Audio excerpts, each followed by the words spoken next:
السلام علیکم ورحمۃ اللہ وبرکاتہ۔ سورہ زمر 24ویں پارے کی تلاوت کی جا رہی ہے۔ اس کے مضامین یہ ہیں: اس شخص سے بڑا ظالم کون ہوگا جب سچائی سامنے آتی ہے، قرآن کا پیغام سامنے آتا ہے اور اس کو جھٹلاتا بھی ہے اور نظر انداز کر دیتا ہے۔ پھر ایک بات کہی گئی ہے کہ اللہ والوں کی ایسی کیفیت ہے جب بھروسہ کر لیتے ہیں اللہ والے اللہ پر، اللہ تعالیٰ ان کے بھروسے کی لاج بھی رکھتا ہے اور ان کو کامیاب کرتا ہے۔ اللہ کی ذات پہ ہمیشہ بھروسہ رکھیے۔ زندگی اور موت اللہ کے اختیار میں ہے، نیند بھی ایک قسم کی موت ہے۔ کوئی یہ گارنٹی نہیں دے سکتا کہ جو سویا ہوا ہے وہ دوبارہ زندہ بھی ہوگا۔ اس واسطے دعا میں سونے کے لیے عربی میں ایک لفظ آتا ہے نام ینوم، لیکن سوتے وقت کی دعا کیا سکھائی گئی ہے؟ اللہم باسمک اموت واحیا، اے اللہ میں تیرے نام سے مر رہا ہوں اور زندہ ہوں گا تو تیرے ہی نام سے۔ اگر زندہ ہو گیا، وہ نیند اسے اڑ گیا دوسرے وقت پہ، الحمدللہ الذی احیانا بعد ما اماتنا، اے اللہ تو نے مجھے ایک نئی حیات دی ہے ایک مرنے کے بعد، تیری ہی طرف لٹ جانا ہے۔ نیند اللہ کی بہت نعمتوں میں سے ایک نعمت ہے اور اس کی قدر کرنی چاہیے۔ پھر اس کے بعد جو انسان اللہ کے ہاتھ میں اس قدر بے بس ہے، کیسا نادان ہے کہ وہ بڑی غفلت کی زندگی گزارتا ہے۔ اے لوگو، اللہ کی رحمت سے کبھی مایوس مت ہو، اللہ سارے گناہوں کو معاف کر دینے والا ہے۔ کبھی انسان سوچتا ہم بڑے گناہ کرے ہیں، اللہ ہم کو معاف کرے گا نہیں کرے گا، ہم غلطیاں کرے ہیں، معاف کرے گا نہیں کرے گا۔ یہ ایک مومن میں یہ کیفیت کبھی بھی نہیں ہونی چاہیے۔ اللہ کی ذات سے امید رکھیں، اللہ یقیناً معاف کرتا ہے، بشرطے کہ اللہ سے معافی مانگیں، گڑ گڑائیں، عاجزی اختیار کریں، گناہوں کو ٹٹولیں۔ خاص کر ان دنوں کے اندر جو روزہ ہیں یا رات میں تراویح پڑھتے ہیں تو اپنے آپ کو اپنے گناہوں کو ٹٹول کر اللہ کے سامنے پیش کریں، اللہ تعالیٰ سب گناہوں کو معاف کر دیتا ہے۔ اے لوگو، تم جانتے نہیں ہو کہ اللہ تعالیٰ کا کیا مقام ہے، مرتبہ ہے۔ اللہ کی عظمت، اس کی کبریائی کا اندازہ نہیں لا سکتے۔ قیامت کے روز پوری زمین اللہ کے مٹھی میں ہوگی، سوچیے آپ، پوری زمین اللہ کی مٹھی میں ہوگی اور جو ہے اور آسمان سیدھے ہاتھ میں ہوں گے۔ اتنی بڑی قدرت، اتنی بڑی کبریائی کے سامنے جب تم کھڑے ہوتے ہیں تو تمہاری کیا کیفیت ہونی چاہیے؟ نبی کریم صلی اللہ علیہ وسلم نے حضرت عمر سے کہا، جب تم نماز میں کھڑے ہوتے ہو کم سے کم یہ تصور رکھو کہ اللہ کو تم دیکھ رہے ہو۔ اگر یہ نہیں ہو سکتا تو کم سے کم دل میں یہ پیدا کرو اللہ تمہیں دیکھ رہا۔ خوف خدا، عاجزی، انکساری کے ساتھ، کیفیت کے ساتھ دیکھو اللہ تعالیٰ نے تمہیں پیدا کیا، نعمتوں سے نوازا، سب کچھ دیا ہے، مالا مال کر رہا ہے، دیتا بھی جا رہا ہے، نافرمانیاں کرنے کے باوجود بھی دے رہا ہے، لیکن احساس پیدا کریں کہ اللہ تعالیٰ یہ نعمتیں، نیند ہے، صحت ہے، یہ خدا کی بڑی نعمتیں۔ صحت کا خیال رکھیں۔ آج کل نوجوان بچوں کے کھانے کا سسٹم، اسکولوں میں بچوں کے کھانے کا سسٹم پورا ٹوٹلی غلط ہے۔ فاسٹ فوڈ ہے، یہ ہے، وہ ہے، صحتوں پہ کیا اثر پڑ رہا ہے؟ صحت کا خاص خیال رکھیں، صحت اللہ کی نعمت ہے۔ نبی کریم صلی اللہ علیہ وسلم اپنی دعا میں دعا کرتے تھے، اے اللہ مجھے اچھی صحت نصیب فرما۔ اچھی صحت کیا ہے؟ اپنے ہاتھ میں۔ راتوں میں جگتے رہیں گے، دن میں سوتے رہیں گے، غیر طرز طریقے سے جو ہے کھائیں گے اور جو ہے تو صحت خراب ہوں گی۔ آج کل کئی بیماریوں میں مبتلا انسان، اور قرآن ہم کو فکر کرتا ہے، ہماری صحتوں کا خیال رکھتا ہے۔ اللہ تعالیٰ سے دعا ہے اللہ تعالیٰ ہم تمام کو صحت سے رکھیں، جب تک رہیں اللہ تعالیٰ صحت سے مالا مال رکھیں۔ بسم اللہ الرحمن الرحیم۔ سورہ زمر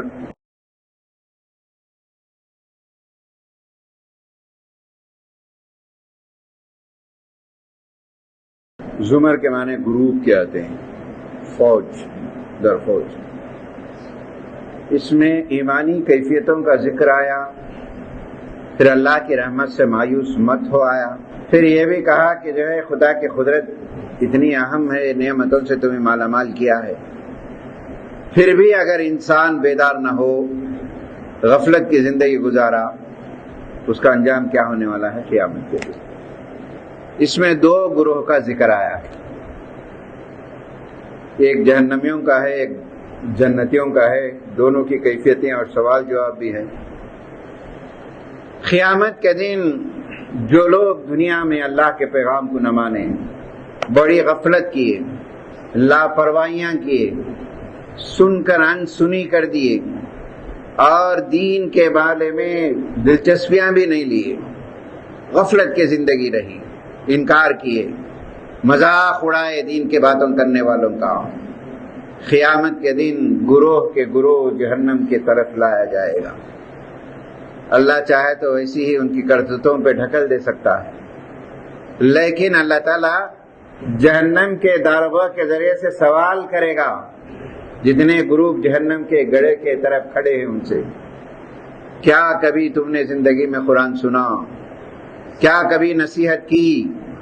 اس دن ایسے وقت پر کھڑے ہونے کے لیے کوئی بیدار کیا تمہیں؟ انبیاء تو نہیں آ رہے ہیں، کبھی آپ نے سنا، بیدار کیا، کبھی سنا اس دن کے کھڑے ہونے کے تعلق سے؟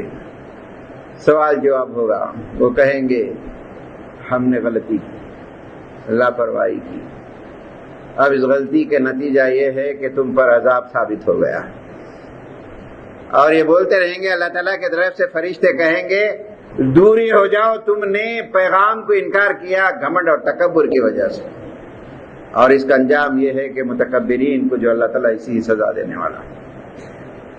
اسی طریقے سے جنت کے راہ پر جو ہے گروہ کے گروہ لایا جائے گا، اور ان سے بھی سوال ہوگا، جنت میں جانے سے پہلے، جنت میں چلے جائیں گے وہ، ان سے بھی سوال ہوگا، کیا تم کو اللہ نے جو وعدے کیے تھے دین پر چلنے پر، دین کی استقامت پر، دین کی قربانیوں پر، دین کی تعلیم پر، جو اللہ تعالیٰ نے تمہیں جو وعدے کیے تھے وہ پورا ہوا؟ وہ کہیں گے، بڑا پیارا جواب ہے، الحمدللہ الذی صدقنا وعدہ، اے اللہ شکر ہے کہ جو وعدہ کیا اس سے بڑھ کر ہمیں ملا، اس سے بڑھ کر ہمیں ملا ہے۔ اللہ اس کے فرشتوں کی طرف سے جواب ملے گا، بڑے اچھے لوگ ہو تم، بڑے پیارے لوگ ہو تم، جنت تو ملے گی ہی ملے گی، پھر اللہ تعالیٰ کی طرف سے گفٹ یہ ملے گا کہ تمہیں جنت کا وارث بنایا جائے گا تم، اور جنت کی جو نعمتیں ہیں تمہیں دی جائیں گی۔ یہ دونوں گروپ ہے، یہ دونوں مناظر قیامت کی اصلاح ہے۔ اللہ تعالیٰ سے دعا کریں کہ اللہ تعالیٰ ہمیں جنت کے زمرے میں داخل فرمائیں، ہمارے کوتاہیوں کو معاف فرما دے، ہمیں دین سے دلچسپی عنایت فرمائیں، قرآن سننے اور سمجھنے کی توفیق نصیب فرمائیں۔ اے اللہ ہمارا شمار قیامت کے دن سیدھے ہاتھ والوں میں، سابقون الاولون میں، اور جو ہے جنت والوں میں شمار فرما دے، آمین۔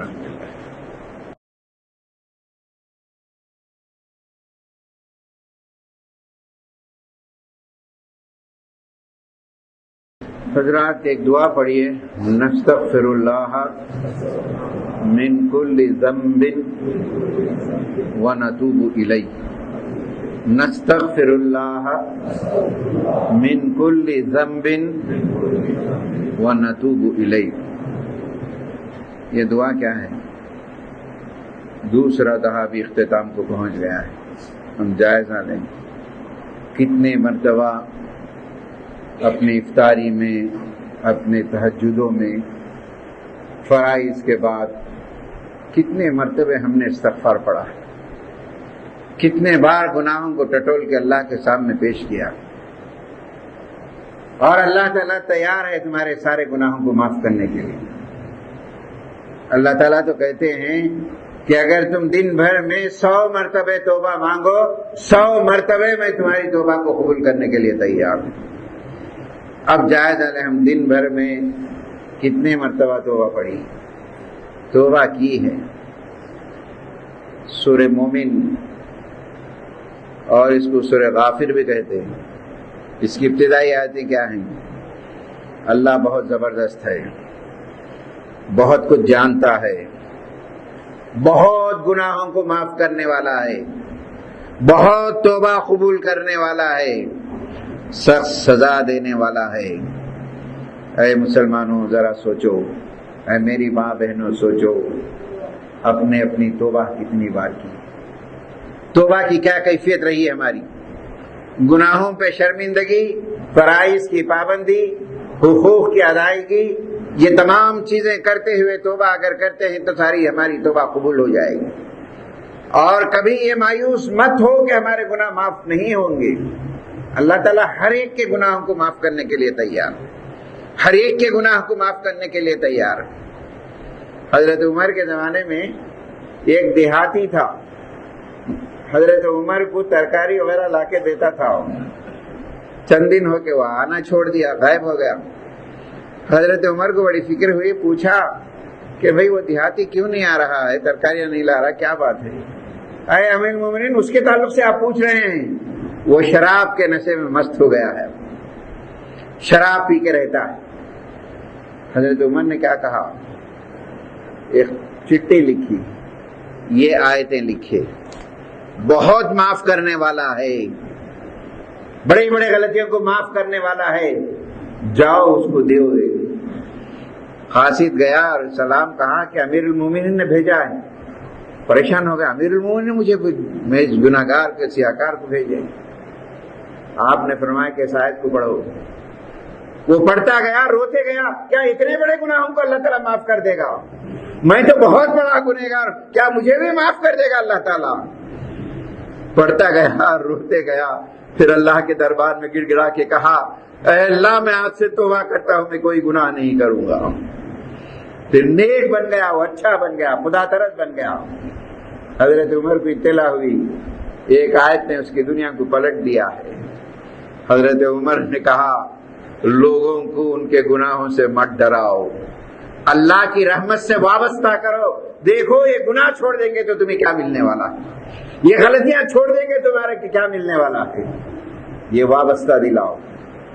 اور جو ہے اللہ تعالیٰ جو ہے سارے گناہ کو معاف کرنے والا، لیکن سچے دل سے کتنے بار ہم نے ہمارے گناہوں کی معافی مانگی، کتنے بار ہمارے بچوں کی ہدایت کے لیے دعا مانگی، کتنے بار افطار کے وقت پر تمہاری دعا رد نہیں ہوتی، تہجد کے وقت پر تمہاری دعا رد نہیں ہوتی ہے۔ لیکن جائزہ لو میرے بھائیوں، میری بہنوں، واقعی ہم نے اپنے مسائل کو اللہ کے سامنے پیش کیا؟ اگر نہیں کیا ہے تو یہ ہماری کوتاہی ہے، کوئی غلطی ہے، کوئی بات نہیں، اللہ کی ذات سے امید رکھیے، ابھی بھی ٹٹولیے، اللہ معاف کرنے کے لیے تیار ہے، اور اللہ معاف کر دیے تو سب سے بڑی ہمارے لیے باعث مسرت ہوگی۔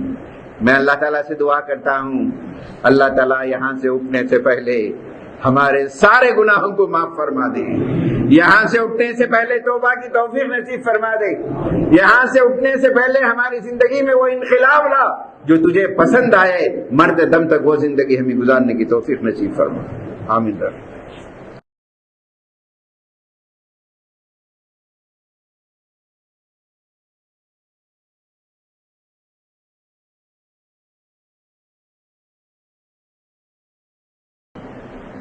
بسم اللہ الرحمن الرحیم۔ جو لوگ کفر کرتے ہیں ان کے کاروبار خوب چمک رہے، جتنے نافرمان ہیں، جتنے بغاوت کرتے ہیں اسلام مسلمانوں کے خلاف، اتنے ہی کامیاب ہوتے ہیں۔ ہمارے بھی دل میں ہوتا کہ اللہ تعالیٰ کیوں نہیں ان کو ختم نہیں کر دیتا، خیال آتا۔ اللہ تعالیٰ فرماتا ہے جو لوگ کفر کرتے ہیں ان کے کاروبار خوب چمک رہے ہیں، اے ایمان لانے والو تم اس سے دھوکہ نہ کھاؤ، اللہ کی پکڑ سے یہ بچنے والے نہیں۔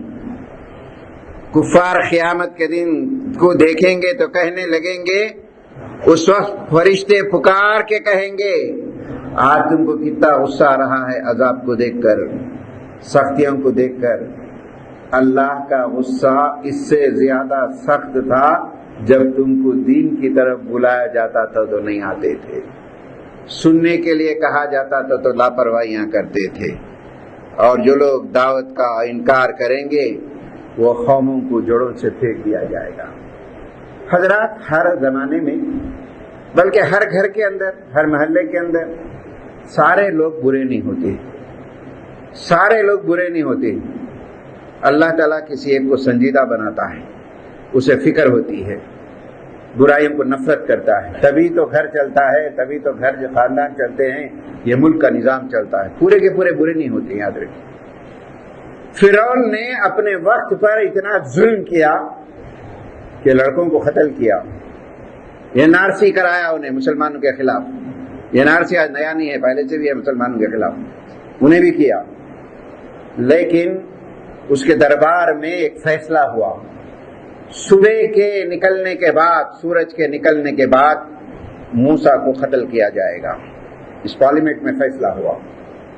اس پارلیمنٹ میں ایک آدمی تھا جو ایمان لا چکا تھا موسیٰ خدا کے، اس کا ریاکشن اور ریولیشن اور اس کے الفاظ قرآن نے نقل کیا، اسی سے یہ سورہ بھی رکھا گیا، سورہ مومن۔ کیسے اللہ تعالیٰ بچاتا ہے نیک لوگوں کو، اللہ کے ساتھ رشتہ رکھنے سے ہماری دنیا خراب نہیں ہوگی، اللہ ہمارا محافظ ہے، اس نے ذمہ داری لی، اور اس نے آ کر موسیٰ سے کہا، اے موسیٰ صبح کے سورج نکلنے سے پہلے یہاں سے چلے جاؤ تم، اور اس نے مشورہ بھی دیا کہ مدائن کی طرف چلے جاؤ تم، وہاں جو ہے اچھے لوگ ہیں، حضرت شعیب وغیرہ۔ پھر اس کے بعد اس نے قوم کو خطاب کیا، وہ مومن آدمی نے، وہ شخص جو ایمان لایا تھا، اپنے قوم کو جو خطاب کیا وہ الفاظ قرآن نے نقل کیے ہیں۔ کیا کہا اس نے؟ اپنی قوم کو سمجھانے لگا، یہ دنیا کی زندگی چند روزہ ہے، اس پر بھول کر اللہ کو نہ بھول جاؤ تم، ہم سب کو اللہ کی طرف پلٹ کر جانا ہے، اس وقت تم میری نصیحت کو یاد کرو گے، میں اپنا معاملہ اللہ کے سپرد کرتا ہوں، وہ اللہ ہے جو بندوں کا نگہبان ہے۔ اور اس کی اچھی باتوں پر لوگوں نے اسے قتل کرنے کے منصوبے بنائے، قتل کرنا چاہیے اس کو بھی۔ اللہ نے کہا لوگ منصوبے بنا رہے تھے، اللہ نے بھی اپنی تدبیر کی اس کی حفاظت کے لیے، اور اس کو بچایا اور جو ہے جنت میں داخل کیا۔ یہ پیغام قرآن دینا چاہتا ہے کہ اے لوگوں، وقت حالات جیسے بھی ہو اللہ کو مت چھوڑو، حالات جتنے سخت ہوں گے اتنے ہی تمہاری آزمائشیں ہوں گی، تو تمہارا ایمان بھی تو مضبوط ہونی چاہیے، عقل ہونی چاہیے۔ اس کے بعد کا جو سورہ ہے وہی پیغام دے رہا ہے حامیم سجدہ کے اندر۔ اس کے لیے صبر سے کام لو، اللہ کے حمد و تسبیح بیان کرو، یقین جانو کہ قیامت کی گھڑی آئے گی، موت سے کوئی بچنے والا نہیں ہے۔ اے لوگو، جو کچھ مانگنا ہے اللہ سے مانگو، اپنی دعاؤں سے سہارا لو، یقین اللہ تعالیٰ تمہاری مدد کرنے کے لیے تیار ہے۔ اللہ تعالیٰ سے دعا ہے ان حالات میں ہمارے ایمان کو مضبوط فرمائے، ہمیں استقامت نصیب فرمائے، ہر حال میں ہم کو، ہمارے نسلوں کو ایمان سے پھرنے کی نوبت نہ آئے، بلکہ ہمارا ایمان ہمارے گھروں کے اندر جیسے مخالف زیادہ ہوتی ہے تو ہمارا ایمان بھی اتنا ہی مضبوط ہونی چاہیے، اس سے زیادہ ہم قرآن کو پڑھنا چاہیے، اس سے زیادہ قرآن کیا کہتا ہے وہ دیکھنا چاہیے۔ اللہ تعالیٰ اس کے ذریعے سے ہمارے ایمان کو مضبوط بنائے، آمین۔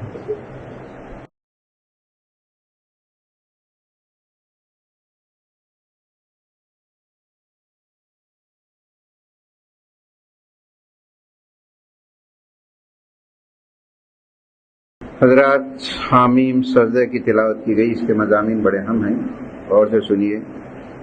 یہ کتاب رحمان و رحیم کے طرف سے نازل کی ہوئی ہے، اس میں ہر بات واضح طریقے سے بیان کر دی گئی ہے، جو لوگ اس کو مان لیں گے، عمل کریں گے، ان کو دنیا اور آخرت میں کامیابی ہوگی۔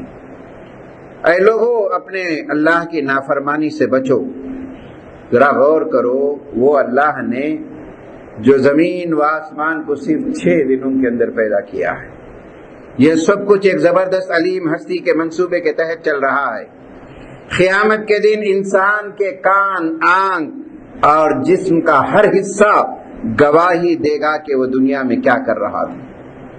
غور سے سنیے، بدترین قسم کے لوگ وہ ہیں جو قرآن نہیں سنتے، اور قرآن سنایا جا رہا ہے تو اس میں خلل ڈالنے کی کوشش کرتے۔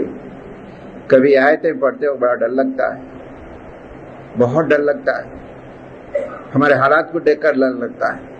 یہاں قرآن ہوتا رہتا، باہر بیٹھ کے فون دیکھتے رہتے، قرآن کی تلاوت ہوتی، آپ گھروں میں اندازہ لگائیے، آپ نماز پڑھتے گھروں میں، بڑے لوگ، آپ کی نماز میں خلل اتنا ہوتا کہ آپ کے بچے آپ کا ٹی وی نہیں بند کرتے، فون نہیں بند کرتے. سوچیں ہم دور تک جاتے، اپنے گھروں میں جائزہ لیجیے، ہمارے بچے ہمارے نماز کا اہتمام نہیں کرتے، نماز پڑھنے والوں کا اہتمام نہیں کرتے، نماز میں خلل ہوتا رہتا ہے، کسی کو پرواہ نہیں ہے. بعض لوگ تو نماز پڑھتے رہتے، بازو میں فون لے کے زور زور سے باتیں بھی کرتے رہتے. کہاں سے برکتیں آئیں گی؟ ذرا سوچو سوچو قرآن کیا کہتا ہے. بدترین لوگ کہا قرآن کو، بدترین قسم کے لوگ ہیں جو قرآن پڑھتے بھی نہیں ہیں، سنتے بھی نہیں ہیں، سنایا جاتا ہے اس میں خلل ڈالنے کی کوشش کرتے ہیں. جن لوگوں نے کہا اپنا رب ایک ہے، یہ آیت مکی دور کو سامنے رکھ کے پڑھیے، آپ اس وقت کے حالات کو سامنے رکھ کے پڑھیے. جن لوگوں نے کہا کہ ہمارا رب ایک ہے، 13 نبوت کے اندر حضرت سعد بن ابی وقاص کہتے ہیں کہ میں نے ظہر سے پہلے ایمان لایا نہیں، اس کے 1 گھنٹے کے بعد ظہر کی نماز کا وقت ہو گیا، میں نماز پڑھنے کے لیے کفار مکہ سے ڈرتے ہوئے وادی مینا میں گیا، 3-4 کلومیٹر کے فاصلے پہ گیا، وہاں میں نے نماز ادا کی، وہاں نے کافر دیکھ لیا، مجھ پہ حملہ بھی کر دیا، ایک نماز کے لیے، ایک وقت کے لیے. حضرت سعد بن ابی وقاص، حضرت عبید بن الجراح، عبد الرحمن بن عوف میں غالباً کمپٹیشن ہوتا ہے کہ میں سب سے پہلے ایمان لایا. عبد الرحمن بن عوف کہتے ہیں نہیں، میں پہلے لایا، آپ ظہر کے بعد لائے، میں ظہر سے پہلے لایا. کیا کیفیتیں تھی. اور اس وقت کی بات قرآن کہتا ہے، مکے میں کہہ رہا ہے.